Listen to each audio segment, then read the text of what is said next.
안녕하세요, 김원준입니다. 문화예술계 블랙리스트 사건의 1심 선고가 어제 있었습니다. 김기춘 전 비서실장에게는 징역 3년, 조윤선 전 장관에게는 집행유예가 선고됐습니다. 특히 조윤선 전 장관에 대해서는 블랙리스트 업무를 인수인계 받았다 보기 어렵다고 법원은 판단해서 해당 혐의는 전부 무죄를 선고했습니다.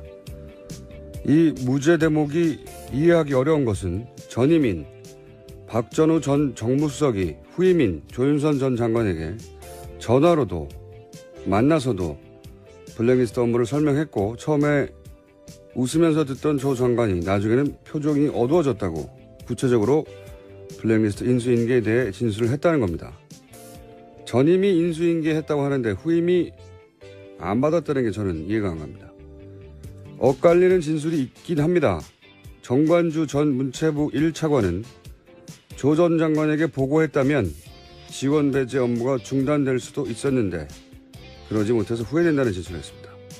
하지만 그 진술은 자신은 보고하지 않았다는 것이지 그 누구도 조 전 장관에게 블랙리스트 업무를 인수인계하지 않았다는 말이 아니지 않습니까? 또 자신이 보고를 했다면 중단될 수 있었을 텐데 하는 것은 실제로는 실행되지 않은 자신만의 생각이고 후회지. 그게 어떻게 조 전 장관이 그 업무에 책임이 없다는 근거가 될 수 있는지. 조윤선 전 장관 블랙리스트 혐의 무죄. 이거 저만 이해가 안 가는 건가요? 김어준의 의문이었습니다.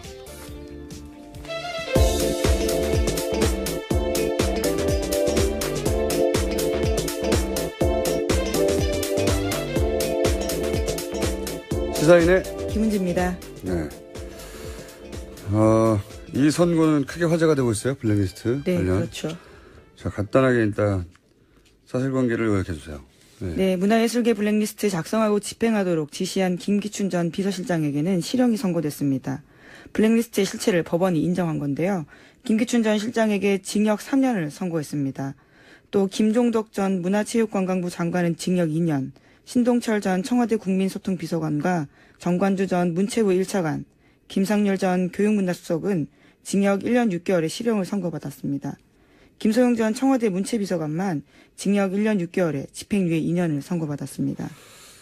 저는 이제 특히 이 대목이 더 이해가 안 가는 거죠. 그러니까 전임 장관은 징역, 그리고 그 차관은 또 징역. 그런데 후임인 장관은 본인을 건너뛰었다는 거잖아요. 예. 이것도 이해가 안 가고, 전임 정무수석도 인수인계를 했다고 하고, 전임 정무비서관도 안다고 하는데, 후임 정무수석은 자기는 인수인계를 안 받았다는 거잖아요. 네, 자신과 함께 근무했던 정무수석실 시절에 다른 비서관들은 실형이 나온 건데요. 조윤선 전 장관만 무죄가 나온 겁니다. 본인만 빠진 거예요. 함께 일을 했었다고 봐야 될 텐데요. 저는 이게 참 이해가 안 가는데, 다른 사람들이 다 무죄도 아니고요. 예. 본인이 정무수석 되기 직전 정무수석이 인수인계했다고 하고, 본인이 장관 되기 직전 장관은 구속됐고, 본인이 장관일 때 차관도 구속됐고, 본인이 수석일 때 다른 수석도 구속됐는데 본인만 안 된 겁니다. 전 잘 이해가 안 가는데, 어쨌든 블랙리스트 관련 혐의는 모두 무죄로 판단했다고 하고, 이 관련해서는 저희가 잘 이해가 안 가서 뉴스공장에 법무수석이 있습니다. 네. 법무수석이요? 네. 네. 이정철 전 판사님. 부장판사 출신쯤 되면은, 예, 요 사안에 대해서 궁금증을 풀어주실 수 있을 것 같아서 저희가 잠시 후에 미디로 연결해 보겠습니다. 근데 많은 분들이 이해가 잘 안 가는 것 같아요. 예. 왜 무죄인가 하는 기사도 그래서 많이 나왔어요. 네, 예. 재판부가 그 관련 간략하게 설명했습니다. 말씀을 좀 드리자면요. 조윤선 전 장관이 정무수석 부임 당시 비서관들과 공모해서 지원 배제를 승인했다고 보기에 부족하고, 정무수석실이 관여를 했다고 해도 보고를 받거나 관련 지시를 했다고 인정하기에 부족하다. 그러니까 증거가 부족하다라는 취지의 이야기를 했습니다. 아니, 이게 본인이 정무수석이 되기 이전에 계획되고 실행된 거죠. 하지만 본인이 있는 동안도 계속 실행이 됐거든요. 예. 그러니까 본인이 승인할 필요가 없죠. 애초에 본인이 있기 전에부터 승인돼서 시작되고 있었는데 승인하지 않았다는 게 무죄의 이유는 될 수 없는 것 같고, 그럼 본인이 이제 이 사실을 알고 있었느냐? 그렇죠? 그리고 막을 수 있는 위치에 있었잖아요. 네, 거기다가 지난 4월달에 문화체육관광부 직원들이 나와서 직접 증언한 바도 있는데요. 조윤선 장관이 보고를 받고 이 정도냐라고 반응을 보이면서 블랙리스트 하지만 정책을 중단하진 않았다라는 증언도 나온 바가 알고도 있거든요. 있었고 사실은 지금 구속된 차관이나 장관이 아니라 그 밑에 직원들로부터 보고를 받았다는 얘기, 그 증언도 문체로부터 나왔는데 왜 그런 증언들은 이렇게 중요하게 취급이 안 된 건지. 주무장관이었기 때문에 막을 수 있었잖아요. 그 전에는 정무수석 때는 정말 승인도 하지 않았고 제대로 보고도 받지 않았다고 칩시다. 주무가 아니어서. 문체부 장관은 주무잖아요. 주무. 그러면 충분히 막을 수 있었는데 범죄 행위를 알고도 묵인하거나 방조하는 거 아닌가요? 최소한 본인이 직접적으로 주체적으로 하지 않았어도 그렇게 문제를 따졌어야 할 것 같은데 여하간 조윤선 전 장관만 이 부분이 문제가 됐습니다. 잘 이해가 안 가는데 잠시 후에 법률적인 부분은 따져보기로 하고요. 그래서 언론들이 왜 무죄인지 각자 자기들 나름대로 해석을 내놓고 있는데 뭐 다시 크게 와닿지는 않아요. 네. 많은 언론들이 왜 무죄인가 기사를 내긴 냈습니다만 요약하면은 직접 승인하고 직접 지시하지는 않았다라고 판단한 것 같다. 이 정도 추정이거든요. 예. 네, 그렇죠. 증거가 부족하다는 취지인데요. 어제뿐만 아니라 다른 부분도 눈에 띄는 게 있었습니다. 박근혜 전 대통령 책임 부분도 재판부가 명시한 게 있거든요. 예. 네. 근데 이제 여기서 공범 관계를 인정하지 않은 거기 때문에 박근혜 전 대통령 블랙리스트 관련해서는 공범 혐의가 있는 걸로 아는데, 예. 그 부분은 어떻게 될지 또 물어봐야 되겠습니다. 이 재판의 결과가 박근혜 전 대통령의 재판에 영향을 미칠 수 있다. 이 재판 자체로는 그런 판결 내용이 없지만 그 결과가 미칠 수 있다고 하는 전문가들 분석이 있기 때문에 그 부분도 한번 짚어보기로 하겠고요. 다음 뉴스는요? 네, 그렇지만 어제 재판에서 대다수 피고인에게 국회에서 위증한 혐의는 유죄가 인정됐습니다. 블랙리스트 사건 피고인 7명 중에서 4명이 위증 혐의로 기소됐거든요. 이 중에 김기춘 전 실장, 조윤선 전 장관 등이 포함되어 있는데 재판부는 위증의 의무를 충분히 인식하고 있으면서도 진실을 은폐하는데 급급해서 위증했다라면서 유죄를 선고했습니다. 국회 위증을 유죄로 대부분 인정한 거는 우리가 의미를 부여하고 주목할 만한 사안인 것 같습니다. 대부분 위증해도 흔히 말하는 솜방망이, 예, 대충 이렇게 넘어갔었는데 이번에는 책임을 분명히 따지긴 따졌습니다. 예, 그것이 위법하다고 따졌고 이 이야기 하면서도 저는 잘 이해가 안 가는 게 여전히 조 전 장관에 대해서 청와대 지시로 지원 배제 업무, 지원 배제라는 말도 참 웃겨요. 예, 블랙리스트죠. 예. 블랙리스트 업무를 위해서 9,000명 명단을 작성한 사실이 있다는 거를 조 전 장관이 알았다고. 그 부분은 또 인정했습니다. 예, 알았다고 재판부도요. 했잖아요. 예. 위증 부분에서 아는데 모른다고 했다고 이걸 인정했어요. 이걸 인정했는데 당시 조 장관이 청문회에서 뭐라고 그랬냐면 아무것도 알지 못하고 관여한 바도 전혀 없다. 거짓말이죠. 그런데 여기서 관여하지 않았다는 부분 이거는 위증이 아니라고 본 거예요. 왜냐하면 재판부가 블랙리스트에 있어서는 무죄를 판단했기 때문에. 그러니까요. 예, 알긴 알았는데 알긴 알았다는 것은 인정을 했잖아요. 그렇죠. 그런데 본인은 알지 못한다고 했잖아요. 이것도 위증이고 관여하지 않았다는 부분은 진짜로 관여하지 않았다고 인정해 준 거죠. 아는 자체로 이미 관여가 되는 거 아닙니까? 청와대 장관이기 수석, 때문이죠. 장관도 예. 그렇고 수석인데요. 예. 수석이 2명도 아니고요. 장관이 2명도 아니거든요. 과연 이게 안 가면 이 판결이. 이게 제가 법을 잘 몰라서 그런 건지는 이정열 판사가 판결해 주시겠죠. 네. 언론 기사만 보고 저는 이해가 안 가서 그 기자들은 판사를 해본 건 아니기 때문에 저희가 잠시 후에 저희 궁금증을 풀어보기로 하고요. 자, 다음 뉴스는요. 네, 문화체육관광부가 문화예술계와 함께 진상조사위를 출범하기로 어제 결정했습니다. 진상조사위 구성은 문화예술인 17명과 문화체육부 직원들이 함께 구성합니다. 제가 보기에는 문체부 이 판결에 대해서 받아들이기 힘든 부분이 있을 것 같아요. 꽤. 왜냐하면 문체부가 이로 인해서 가장 큰 피해를 받고 그리고 사실은 문체부 직원들 중에 이 일로 인해서 부끄러움도 크게 느꼈고 고백도 했고 실제 특검에 여러 가지 문서를 제공한 것도 그럼 참담함 때문에 제공했단 말이죠. 근데 자기들은 그렇게 느끼는데 장관이 아니라고 무죄로 나오면 후임 장관이 지금 조사위 법률적 판단하고는 별개로 진상조사회를 꾸렸으니까 여기서 또 새로운 사실들이 추가로 나올 수도 있겠죠. 예. 그럼 또 2심에서 반영이 될 수도 있을 것 같은데 문화계에서는 이게 이제 인정이 잘 안 되겠죠. 예. 장관이 빠져나왔으니까요. 주무부처에 실행한 문화계에서는 뭐 인정하기 힘들다는 반응이 많이 있던 것 같은데. 네, 어제 유감 표명들 나왔습니다. 문화연대 문화정책센터 소장인 이원재 소장이요. 관련해서 이러한 판결들을 인정하기 힘들다라는 입장을 냈습니다. 문화연대뿐만 아니라 많은 문화예술계에서 말이 되느냐고 성명들이 나왔고요. 예. 자, 그건 거기까지 하고요. 다음 뉴스는요. 네, 최순실 재산몰수 특별법이 어제 발의됐습니다. 국정농단 행위자 재산조사위를 설치하고 부정축제 재산은 법원의 영장을 발부받아서 소급해 몰수하는 것이 이번 법안의 핵심 내용입니다. 특별법 발의에 참여한 의원들은 132명입니다. 좀 더 필요하네요, 숫자가. 예, 15명이. 특이한 것은 국민의당과 정의당, 심지어는 자유한국당에서도 김성태 의원이 한 명 있는데 바른정당에서 한 명도 없다는 점. 바른정당에는 사실 지난번 국정조사 때 굉장한 활약을 했던 분들도 있는데. 그렇죠. 예. 스타 정치인들이 그때 탄생 많이 했습니다.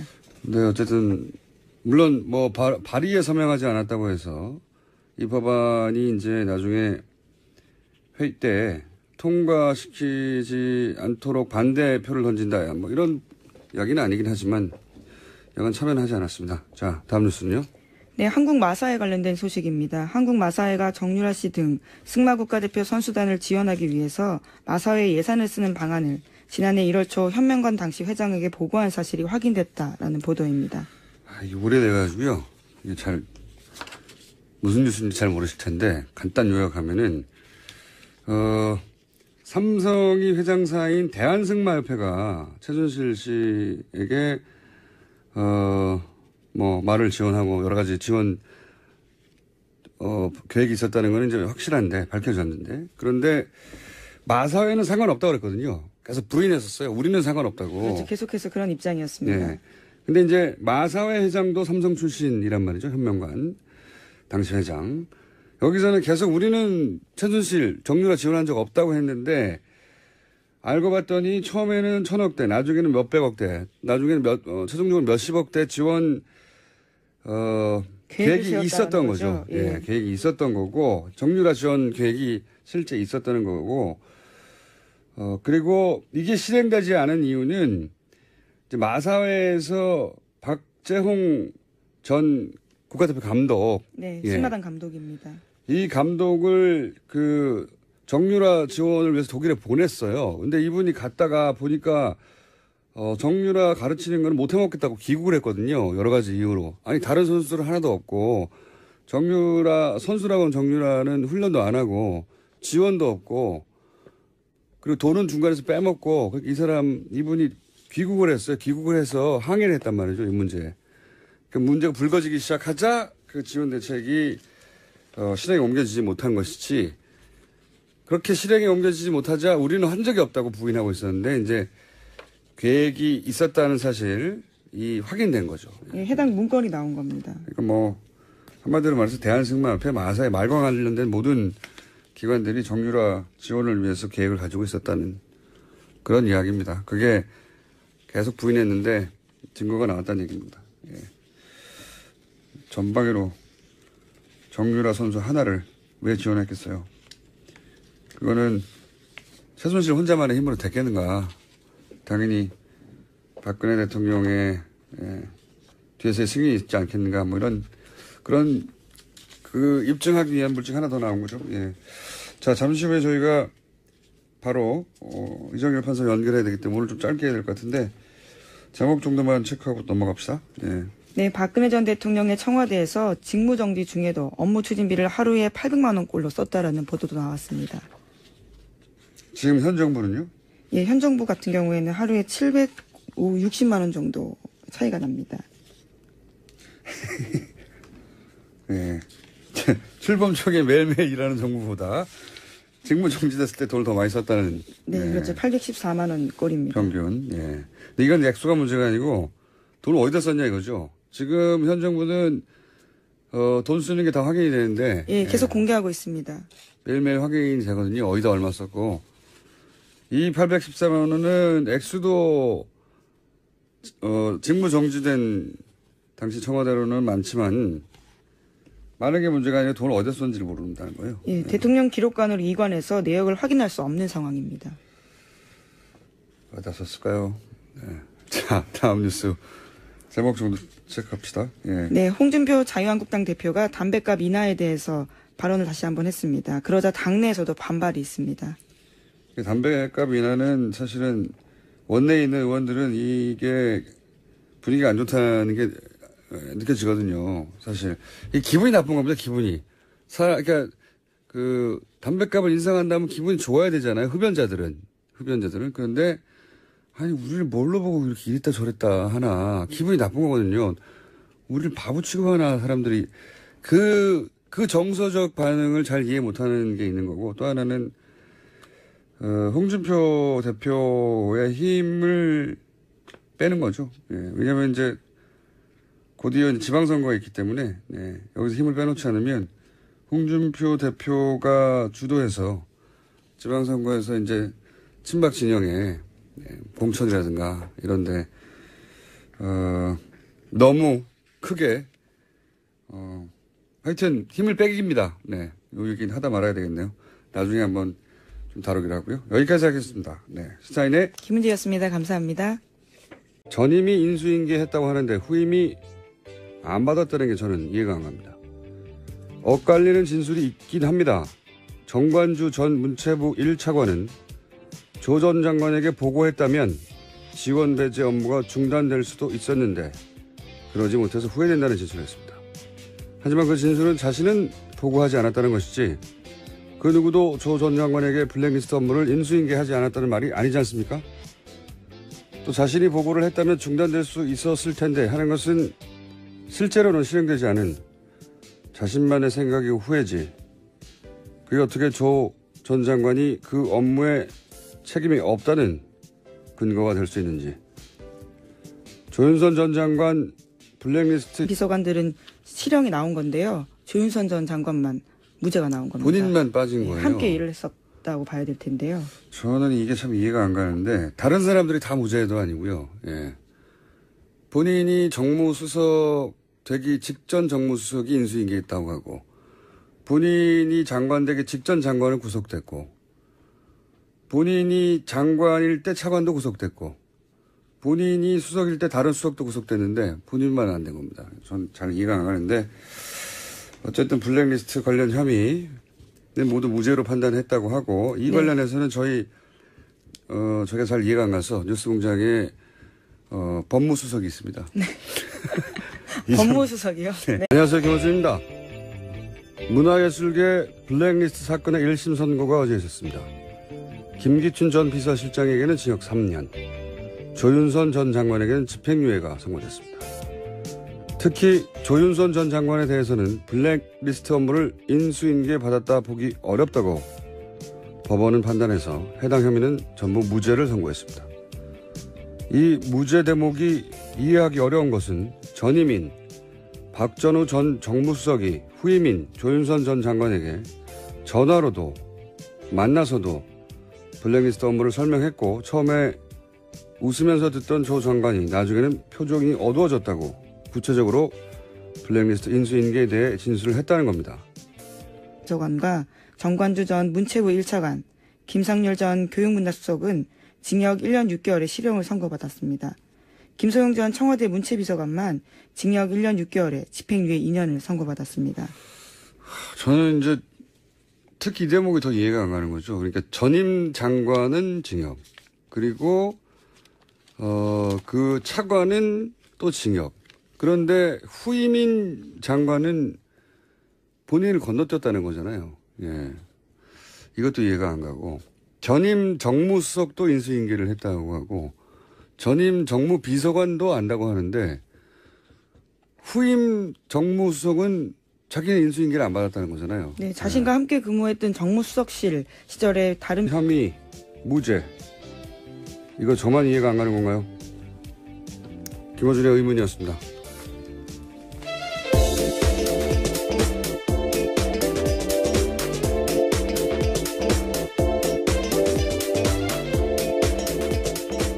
시사인의 김은지입니다. 네.